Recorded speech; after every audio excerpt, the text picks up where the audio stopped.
to Sugar Coated. I'm your host, Adrienne Garland, the CEO and founder of She Leads Media.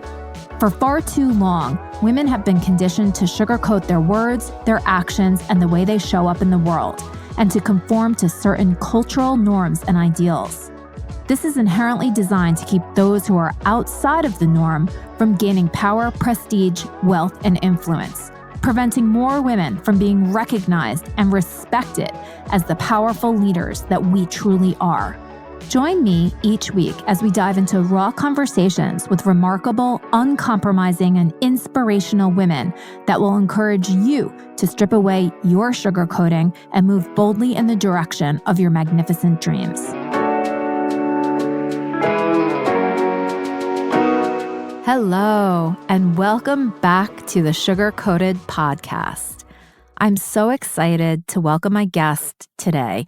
Her name is Padma Alaya, and she is the CEO of VirtueTech, Inc. But she's not just the CEO of a company. She's also a dancer, a poet, a book publisher, and a founder of 2 nonprofit organizations.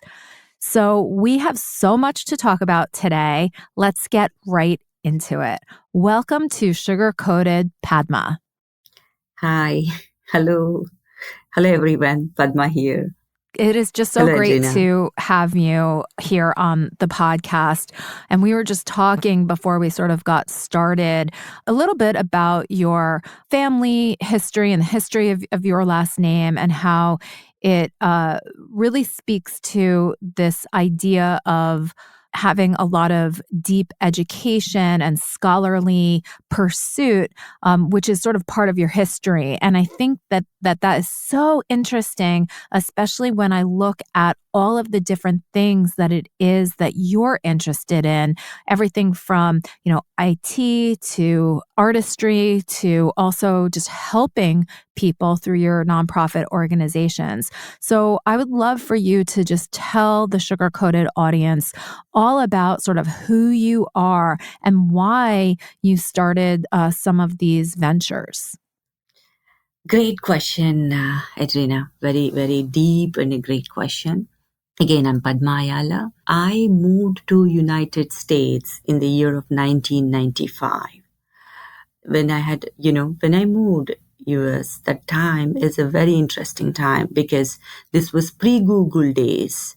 This was, before MTVs and other all these American channels are popular in India. I came from a rural town, southern part of India, where I think before that in my life, just graduated of college, and then up until then I might have seen only one Hollywood movie. That's about it. So when I landed in United States, it's completely, new to me. In some ways, mind blowing. In some ways, I don't know how to put my finger, but basically, it's missing my family, missing so many things, and so it's not easy, to move to an entirely new country. And again, mine was an arranged marriage, so that time.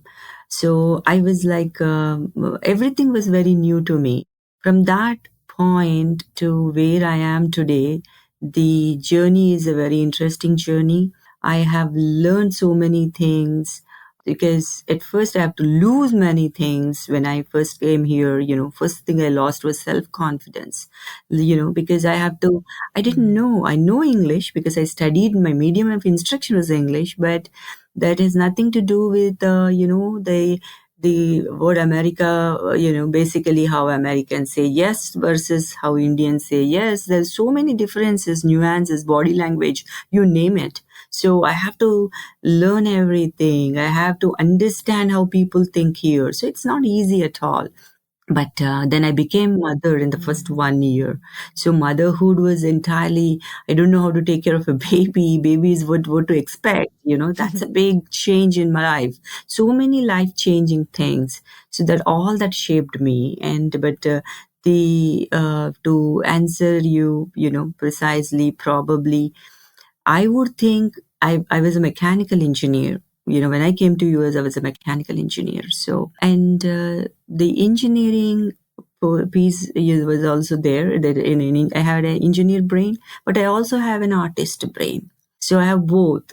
So the engineer brain makes me look at process, and the artist brain make me creative, think out of the box.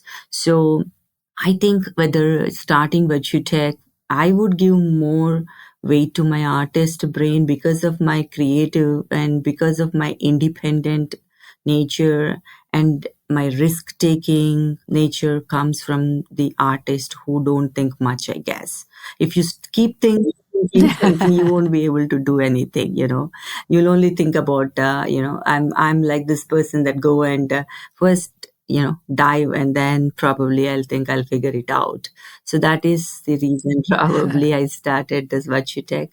And then similarly, the non-profits also, because of my love to, helping others. So though I think those made me start the non-profits. So That's amazing. So, did I answer you? yeah, and I mean, it must be very overwhelming to be in an arranged marriage with someone that you don't know a lot about, and then you're also thrust into this new culture, and that I think can be very unsettling, and then throw a baby into the mix. My goodness.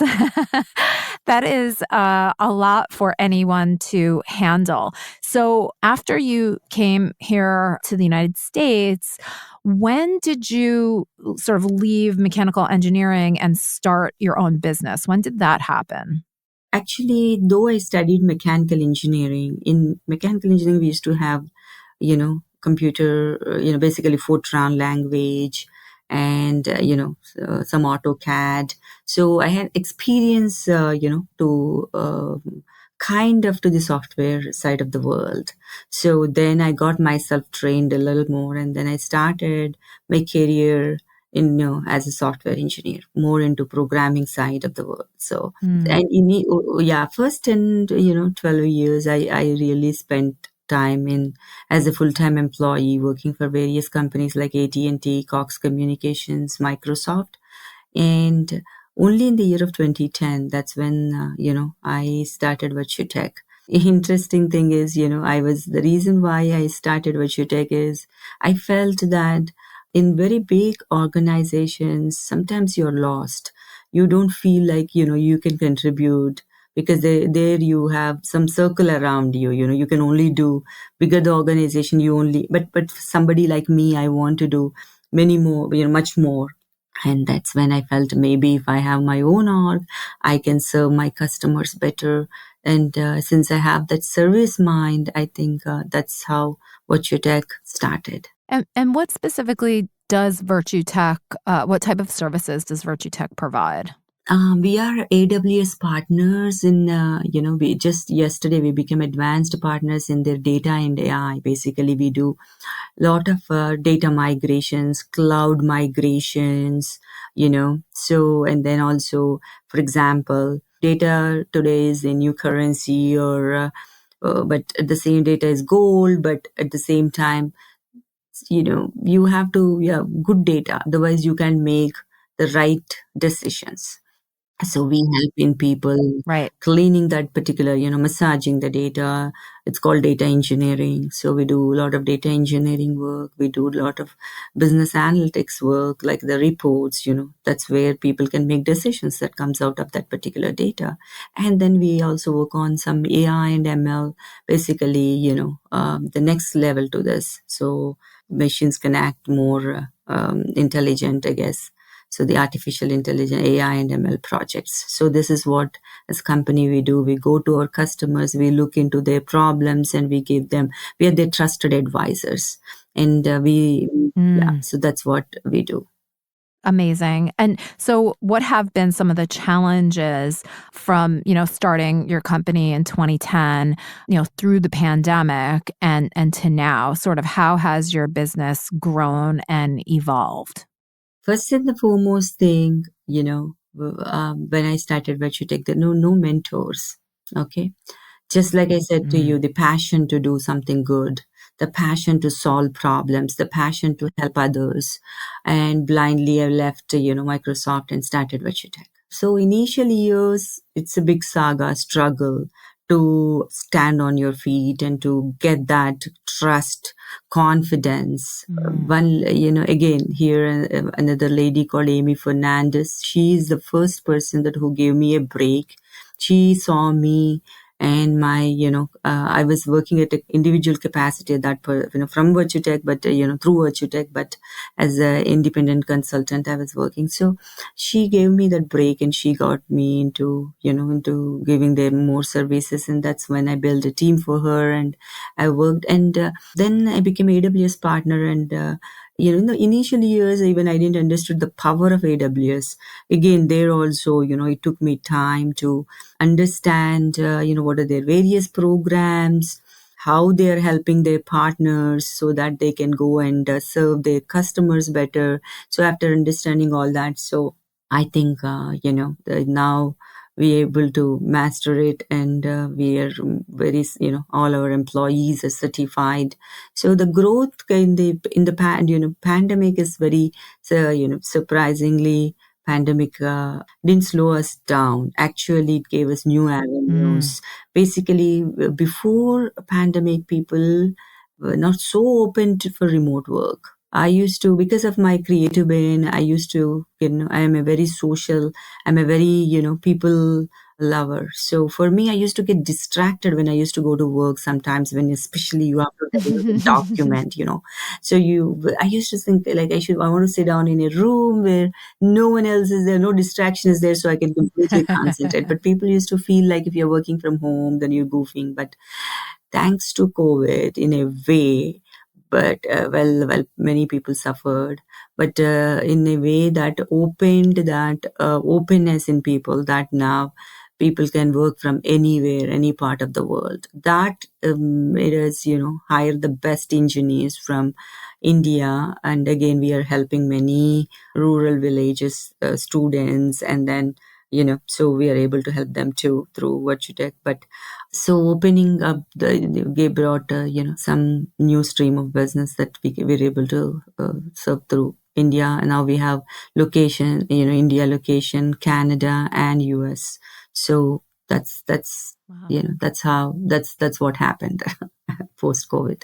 Well, congratulations on becoming that advanced AWS partner. And just for, being a woman in the tech world is something of a anomaly, right? Which is completely unfortunate. But then also being a woman who started a tech company and that is growing and thriving. I mean, what do you think are some of the challenges in the tech industry and how they affect women? And how are you able to thrive despite some of, these stories that we hear around the negativity toward women in tech? Yeah, basically challenges that what today tech industry is facing is, of course, good talent. Okay. Good people are in scarcity. So that's a overall problem. So recruiting good people is a big problem. I would say recruitment is new sales now.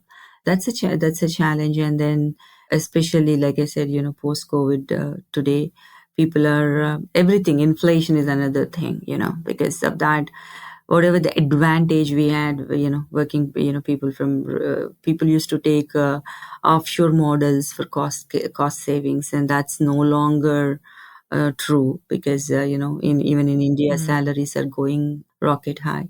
So these are some of the challenges. So we are continuously training people.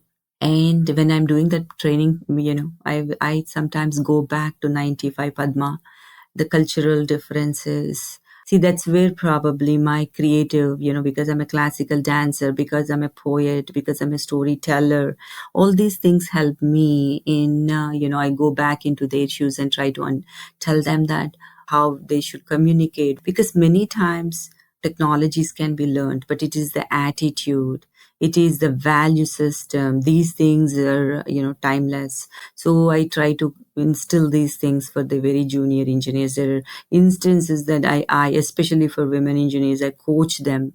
I give them my knowledge, and take. So those are some of the challenges, and that's how we try to, bridge the gap. Mm. But there are some stereotypes for people to understand that before I was not feeling that much, but yes, there are instances that I felt that you have to work extra hard because you're a woman, no doubt about it. But I think it's the persistence is the key, Mm. and then your knowledge is your power. When they see you very knowledgeable, Hmm. when they see you that you are, solving some complex problem, through your success, you will tell them that, I think you'll change their perception, I guess. Mm. So, Yeah, I think we need a lot more women in tech to kind of, even though we shouldn't have to, but if we can sort of keep running the race, right? Run the marathon to the end. Hopefully, things will start to change because I don't think that tech is inherently male, right? It's about right, using that tech and using that data to solve problems and to provide insight, and that is universal. That's human. That is not gendered at all. So it's something that the tech world needs to have just more diversity in general beyond just gender roles, right? We need to have all different types of perspectives, all different types of people contributing to that data because like you said before, data needs to be clean at a certain level in order to truly gain insights from. So you want to make sure that those that are responsible for contributing that data or collecting that data have a broader perspective. Otherwise, what comes out the other end is going to be biased. agreed. Yeah. Agreed. You're very right. And exactly, you're right. So diversity is very important because different perspectives. Mm. And it will saw how you look at a problem versus how generally how I look at a problem may be very different, and how maybe finally we both may solve the problem, but our methodology of solving may be different, so it's very interesting. So Mm. interesting to, yeah. Let's shift gears a tiny bit and kind of talk about the artistic aspect of who you are and also about the two nonprofit organizations that you founded. Can you tell us, I guess just to start, like what are those organizations and what are their missions? Yes, there are like one first non-profit. It's called Chanakya Institute of Leadership. This is based on the ancient old Indian wisdom teaching. Basically, at homes, this is pre-Macaulay time. In India, it's called Guru Parampara. Like from one generation to the other, the gurus used to teach. That's how the knowledge was passed for generations, and that's how you still in pockets you can find that ancient civilization intact in India. So if you see an entire world, so many other parallel, there was a Roman civilization, Egyptian, although you lost them, you won't be able to find it. It is still in India. There's a wisdom for ages and generations, that was kept intact and passed from one. There are many. For example, even our dance, the classical dance, Mm-hmm. it's written by Bharata Muni, and it's called Bharata Shastram and Natya Shastra, and it is very very old. So you will be surprised how many beautiful details are already given, in that book. So we try to teach all those principles, and Sanskrit is another language. So we teach the languages, Mm. because this language teaching is, again, same thing like I was telling you before.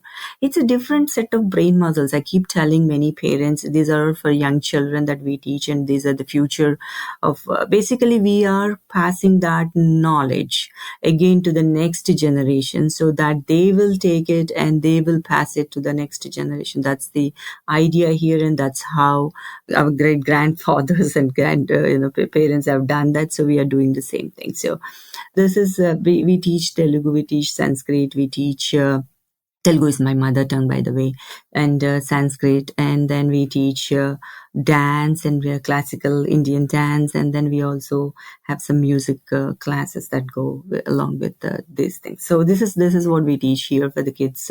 And again, before COVID, we were only teaching for local Seattle kids, but now after COVID, we have children from Canada. We have some children participating from UK and India too. So along with Nice. US. So Oh, that's so amazing. yes, and that's one thing, the Chanakya Institute. And again, here why we call this as leadership, because the leadership principles, that's been taught by. There's a person called Bhartrihari called Subhashitas. So we teach them these Subhashitas, where they talk about what are the values, what are the good things, for example, Mm-hmm. what one should possess. So we teach history, we teach about great queens, great mathematicians, all their, history. And we'll teach them, hey, for the children, 8th graders, high schoolers, middle school, everybody, you go and touch them. They're like, for their homework itself, they make big deal of it. Like they go, everybody is stressed, anxiety, depression, you Yeah. name it. And we try to teach them, look at the way, then that time they didn't have anything, but they conquered so much, they built so many things. So we make them think. We will tell the story and we'll ask them to analyze, and then, so give them that confidence, and then give them a different perspective for problem solving. Mm. So that's exactly what we do through this. That's why we called it leadership. And then we call the Chanakya is a great, scholar from ancient India, and he is from the time of Chanakya Niti, and he's the original person that were in an Arthashastra. So anyway, so we take all those principles, Bhartrihari, Chanakya, from Upanishads and Gitas, and then all this essence of all these lessons we teach to the children. Gosh. So that is the one nonprofit that we do, and along with the classical dance, of course. So second thing what we do is that's called Grama Lakshmi. It's rural villages in India, empowerment of women. So when a mother is strong, then that family is very strong. Mm. So we try to empower women and children in the rural India, but in a very organic way. Mm-hmm. What I mean to say organic way means not through the new, we always think that new is good. Well, the truth is not necessarily, true. Mm. Sometimes there is, again, like I was telling some, there is a wisdom like what my grandmother used to have. I used to observe as a young kid. There's some, they have some beautiful way of how, they, in agriculture, some organic way of doing things, very holistic, very healthy. And so we preserve such knowledge from them, and then we empower them, create them some more, like a microfinancing. Some of the people that in the villages, they have, there are some temples that are around surrounding them. They sell jute bags or bangles or something. So we look into them, and then we see how to make them, stronger, so that, and then give them educate them with the good, in the right way of taking care of their health and their children and all that. So those are the two things that we do. That's absolutely wonderful. I love the idea of, in the first nonprofit, this diversity of perspective and leadership, and turning to ancient wisdom in order to empower children today, and so that they can take that forward. I think that's so important for young people. And not just for young people. I mean, I was listening to you talk and I was like, gosh, like I would like to attend this institute. But then, also giving women the knowledge that they have what they need at their disposal to be empowered, right? To empower themselves, and that they don't need to sort of step outside their everyday to embrace that feeling of empowerment, and to hopefully make changes that are beneficial to their children, right? So that, if they do choose to expand or travel somewhere outside of where they're currently living, that they have the tools that they need, but that it's grounded in what they know. So those two organizations seem just like they're doing such great things for the world and for people. So I commend you on putting those things together. And I also wonder to myself, my goodness, you're a mom, you're a founder, you're a dancer, you're a poet, you run these nonprofit organizations. You must have help, because how can one person do all of this and, sleep?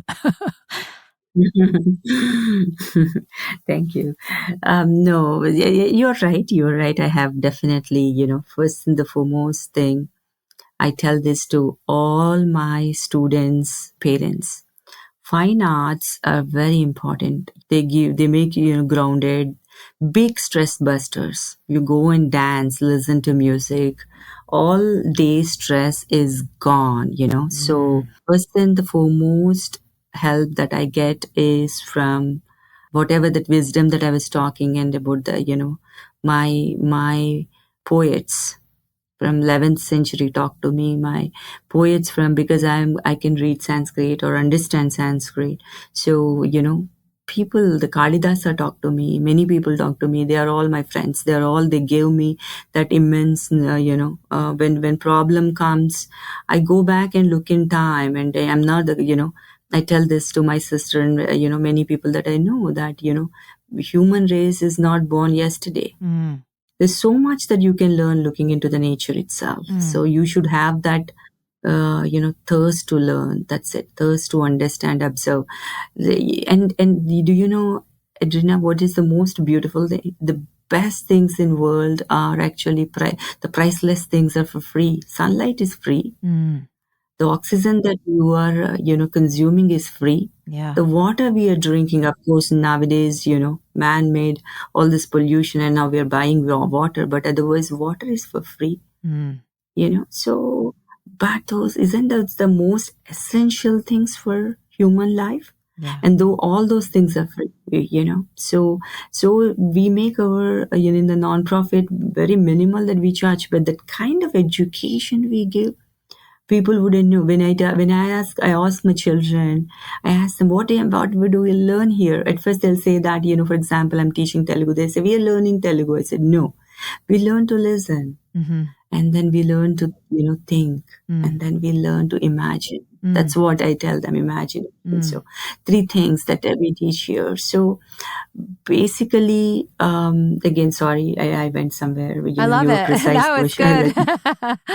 You gave me a visual of peace, and I, like, in my mind, I immediately put myself in the classroom as a student listening to you, and I immediately found a sense of peace there. So thank you for that. And it's so it could not be more true that everything that brings us joy and happiness can be found in nature and also with other human beings, right? And those things, they don't cost any money.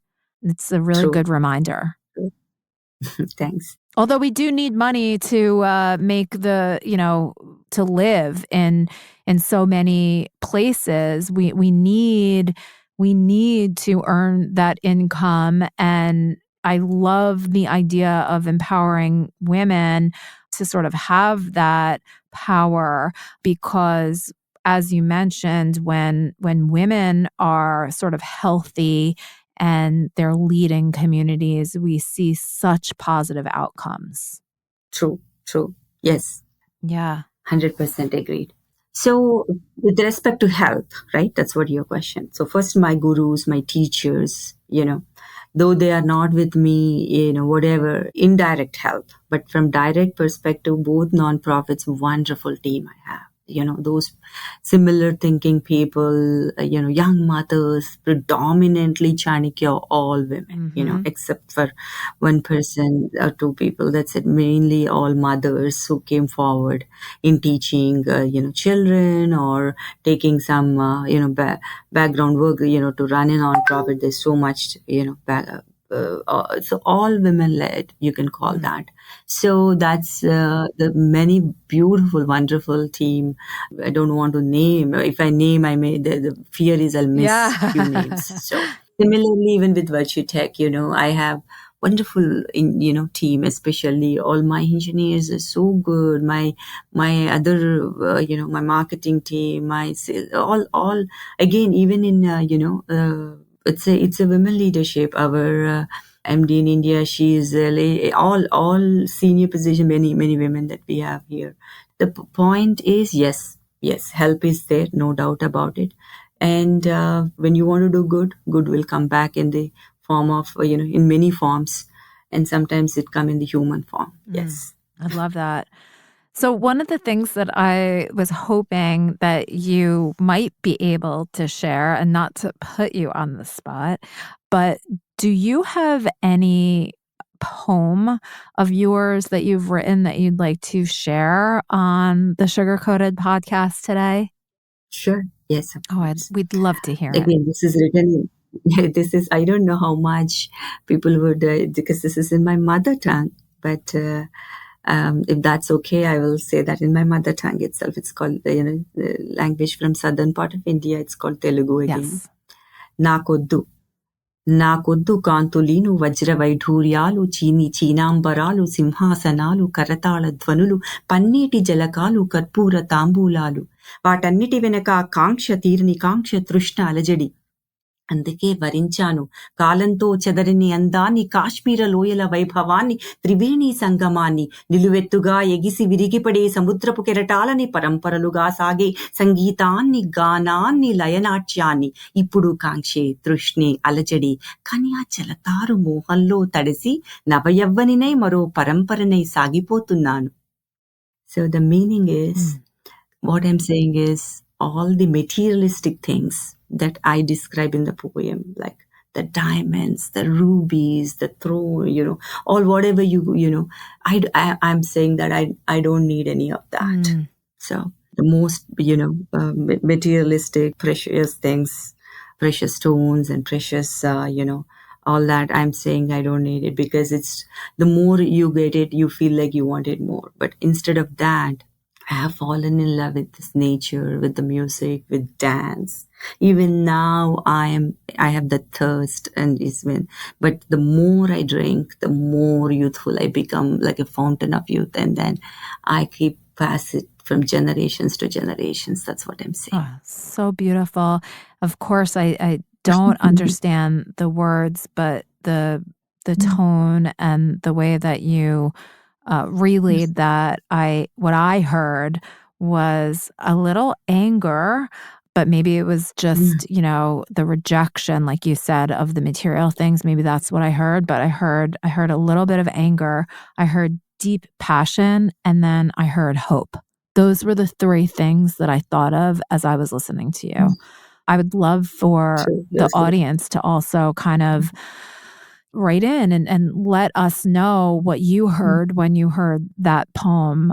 I think it was very moving, and it really sums up so much of what we were just talking about, all the material things. And while they're beautiful, right, and while we do want them, there is so much more to this life that is more precious than rubies and diamonds. So Padma, thank you so much for sharing so much of yourself today, your story, and for being such an inspiring woman.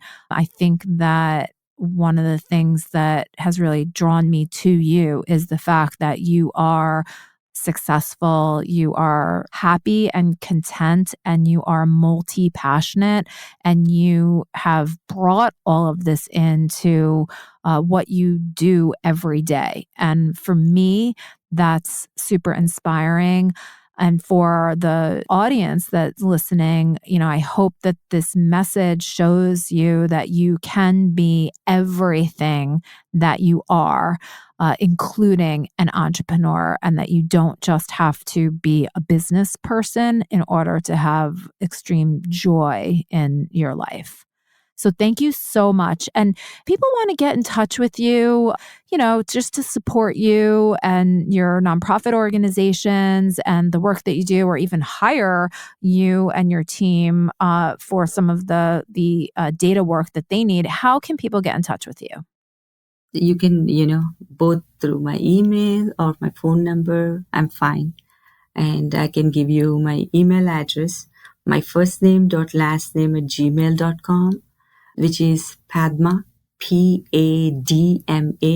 dot Ayala, Ayala at gmail.com. And my number is 347-891-5103.